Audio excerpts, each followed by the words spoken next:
ఈ ఉమ్మడి తెలుగు రాష్ట్రాల్లో రెండు రాష్ట్రాల్లో కూడా ఒక అద్భుతమైన నాయకుడు. నాకు తెలిసి మన తెలుగు రాష్ట్రాల్లో ఇంతవరకు ఇంత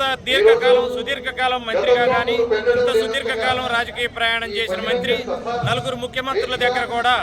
ఎప్పుడూ కూడా ఒక మచ్చలేని నాయకుడుగా, అభివృద్ధి కాంకుడుగా, పేద ప్రజల పక్షాన, రైతుల పక్షాన నిత్యం పనిచేస్తూ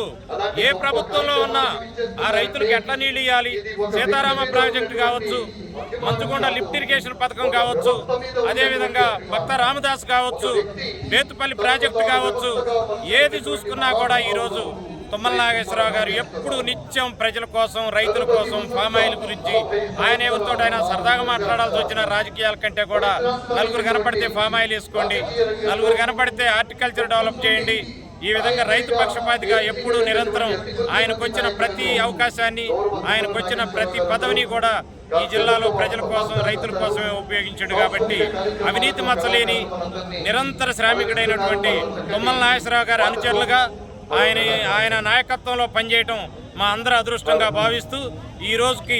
రేపు 14వ తారీఖుకి తుమ్మల నాగేశ్వరరావు గారు 40 సంవత్సరాలు పూర్తి చేసుకుంటున్న సందర్భంగా మంత్రిగా ప్రమాణ స్వీకారం చేసి